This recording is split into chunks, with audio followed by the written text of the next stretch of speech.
Misteri Lemuria. Siapa sih mereka itu? Lemuria, sebuah nama yang penuh misteri. Banyak orang ngomongin soal daratan yang hilang ini. Katanya sih, ini benua yang gede banget. Mungkin di Samudra Pasifik, atau bisa jadi di Samudra Hindia. Hilangnya udah lama banget. Tapi, siapa sih orang-orang Lemuria itu? Ini nih pertanyaan besar yang mau kita bahas hari ini. Sebuah teka-teki dari masa lalu yang terlupakan. Yuk, kita coba pahami misteri kuno ini. Ide soal No Papuan 5. Ide soal Lemuria ini awalnya bukan dari mitos loh. Justru datangnya dari seorang ilmuwan, namanya Philip Sclater. Dia itu ahli hewan. Dia neliti lemur, itu loh, hewan kecil gitu. Dia nemuin lemur-lemur ini di Madagaskar. Terus di India juga. Tapi dia nggak nemuin mereka di Afrika atau Timur Tengah. Jadi dia mikir pasti ada jembatan darat. Dia sebut jembatan kuno yang nyambungin ini Lemuria. Ini tuh ide ilmiah waktu itu, di abad ke-19. Tujuannya sih cuma buat ngejelasin kenapa sebaran hewan bisa begitu. Terus, cerita Lemuria ini jadi berubah banget. Jadi, makin besar ceritanya. Helena Blavatsky itu tokoh penting banget dalam perubahan ini. Dia salah satu pendiri perkumpulan teosofi. Dia ambil konsep Lemuria dari Sclater. Terus dia ubah jadi sesuatu yang lebih dalam artinya. Jadinya Lemuria dianggap sebagai tanah air buat ras manusia kuno. Mereka ini ras akar ketiga dalam teori-teorinya yang rumit. Kata tulisan-tulisannya sih, mereka nggak kayak manusia modern. Nah, disinilah idenya jadi sangat esoteris dan mistis. Bergeser dari konsep ilmiah jadi konsep spiritual. Jadi, kayak gimana sih orang Lemuria ini menurut kepercayaan itu? Menurut tradisi esoteris ini mereka itu istimewa banget. Beberapa cerita bilang mereka tinggi banget. Bahkan raksasa. Yang lain bilang bentuk fisik mereka beda. Mungkin mereka lebih halus, nggak sepadat kita sekarang. Katanya sih, mereka punya kekuatan batin yang kuat dan berkembang. Dan mereka punya hubungan yang dalam banget dan harmonis sama alam. Hidup di zaman yang damai, harmonis banget, dan penuh kearifan spiritual. Peradaban zaman keemasan gitu kata banyak pengikut ide ini. Tapi ini beneran fakta, atau cuma khayalan murni aja? Menurut beberapa sumber, peradaban Lemuria dikenal dengan teknologi yang maju dan budaya yang kaya. Mereka dikatakan memiliki sistem penulisan dan arsitektur yang canggih. Beberapa artefak yang ditemukan di berbagai tempat diduga berasal dari peradaban ini. Namun, bukti konkret tentang keberadaan mereka masih diperdebatkan oleh para ilmuwan. Jadi, apakah Lemuria benar-benar ada atau hanya mitos belaka? Mari kita terus mencari jawabannya. Gimana sih peradaban Lemuria yang katanya hebat itu berkembang? Menurut cerita-cerita yang ada, ini nggak terjadi tiba-tiba. Masyarakat mereka katanya berkembang dalam waktu yang lama banget. Awalnya mereka orang-orang sederhana, hidup dekat dengan alam.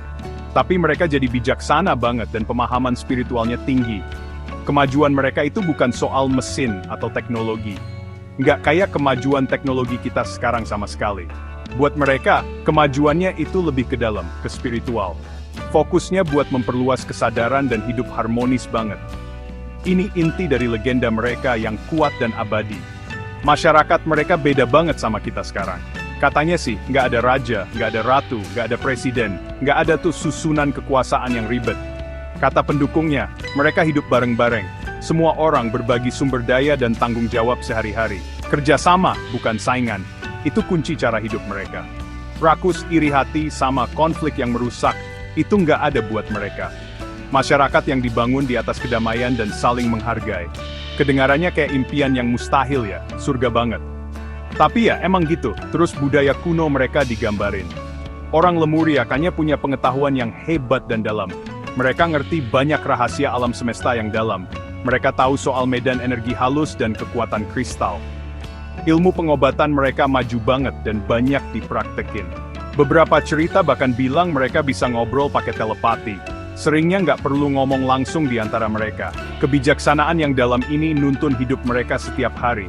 Ini bantu mereka buat tetap hidup damai dan harmonis. Dan hidup seimbang sama semua yang ada di sekitar mereka. Ini pengetahuan yang kayaknya udah hilang. Atau mungkin diabaikan sama dunia modern kita. Kota-kota mereka nggak kayak hutan beton kita, yang dingin dan nggak personal. Cara mereka bangun nggak sama kayak kita sekarang. Bangunan mereka dirancang jadi bagian dari alam. Dibangun pakai bahan alami yang ramah lingkungan, kayak tumbuh sendiri gitu. Ada yang bilang bangunan mereka kayak hidup. menyatu banget sama lingkungan alam dengan cantiknya. Orang Lemuria hormat banget sama bumi, dan semua makhluknya. Mereka nggak merusak bumi buat keuntungan sendiri. Ini nunjukin kesadaran lingkungan mereka, yang tinggi dan maju. Pelajaran penting nih, mungkin buat zaman kita yang lagi banyak masalah ini. Nah, sekarang kita sampai ke pertanyaan penting. Mana buktinya? Kalau peradaban sehebat dan semaju itu beneran ada, apa sisanya? Ada reruntuhan nggak? Ada barang kuno, ada tulisan kuno buat dipelajari. Nyari bukti nyata yang nggak bisa dibantah itu susah banget, kalau bukan mustahil. Lautan di dunia ini luas banget, dalam, dan sebagian besar belum dijelajahi sampai sekarang. Pasti banyak rahasia kuno yang tersembunyi di bawah laut. Jadi, pencarian Lemuria ini susah banget tantangannya. Petunjuk apa sih yang dikasih sama pendukung Lemuria ke kita? Yuk, kita lihat lebih dekat apa yang mereka bilang bisa jadi bukti. Ini perjalanan ke tempat yang gak kita tahu, penuh sama dugaan. Ada orang yang nunjuk bangunan misterius di bawah laut sebagai bukti. Monumen Yonaguni, di lepas pantai Jepang, salah satunya. Apa itu cuma batu alam yang bentuknya unik? Atau jangan-jangan sisa kota kuno buatan manusia? Ilmuwan sama peneliti beda pendapat banget soal ini. Ada yang lihat jelas banget tanda-tanda ukiran dan desain buatan. Yang lain ngotot bilang itu murni karena kejadian alam. Debat yang terus jalan ini nunjukin susahnya masalah yang kita hadapi. Nafsirin temuan yang gak jelas itu emang selalu susah. Kebenaran soal Yonaguni masih jadi perdebatan sengit para ahli. Harus diakui, ilmuwan pada umumnya masih ragu banget. Ahli geologi misalnya ragu banget soal Lemuria. Teori modern lempeng tektonik itu penting banget di sini. Teori itu ngejelasin gimana benua gerak, terbentuk dan berubah selama jutaan tahun. Tapi teori yang diterima ini nggak dukung adanya benua besar tunggal, yang tiba-tiba tenggelam tanpa jejak di Samudra Pasifik atau Hindia. Arkeolog juga nggak nemu bukti Lemuria yang pasti dan tersebar luas. Nggak ada barang kuno Lemuria yang diakui sama akademisi umum. Jadi, buat sekarang, Lemuria masih di luar sejarah yang diakui. Buat kebanyakan ilmuwan, kasus Lemuria ini emang belum terbukti. Gimana dengan peneliti lain dan teori alternatif mereka? James Churchward misalnya, banyak nulis soal benua yang hilang. Dia sebut benua ini Mu, konsepnya mirip banget sama Lemuria. Dia ngaku nemu dan nerjemahin lempengan kuno. Lempengan ini katanya, dari India dan Meksiko, isinya sejarah Mu.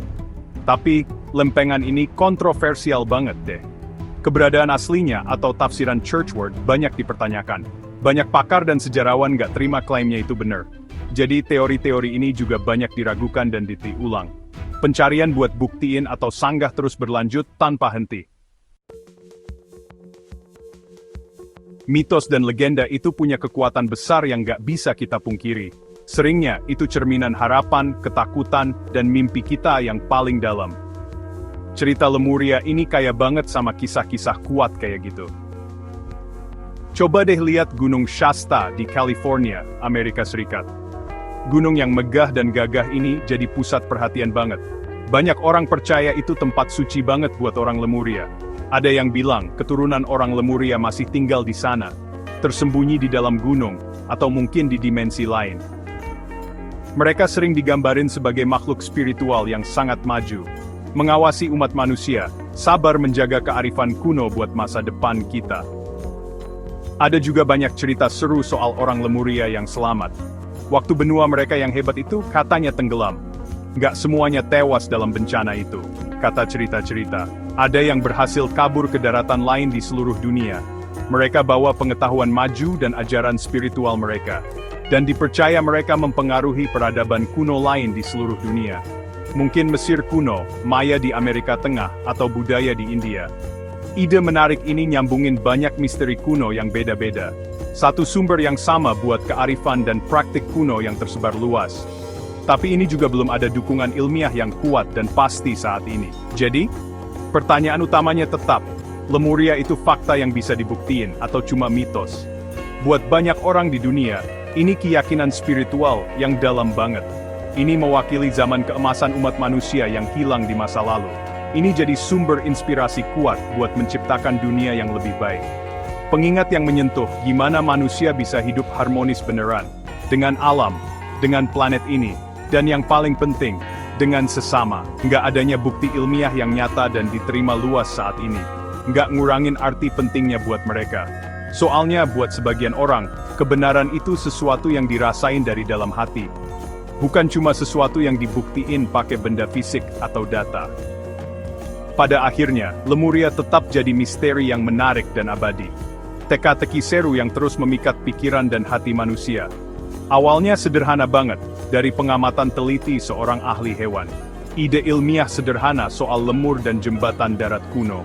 Terus berkembang jadi cerita besar dan luas seiring waktu. Tentang surga yang hilang, tanah air spiritual buat ras kuno. Ada nggak bukti kuat yang nggak bisa dibantah soal keberadaan fisiknya hari ini? Saat ini sih, kesepakatan ilmuwan pada umumnya bilang nggak ada. Tapi, ide kuat soal Lemuria ini tetap bertahan, bahkan berkembang. Ini bikin kita bertanya, bikin kita bermimpi, dan mungkin bikin kita berharap. Dan itu, wanneer ik mulspraching het twijf pauling butters.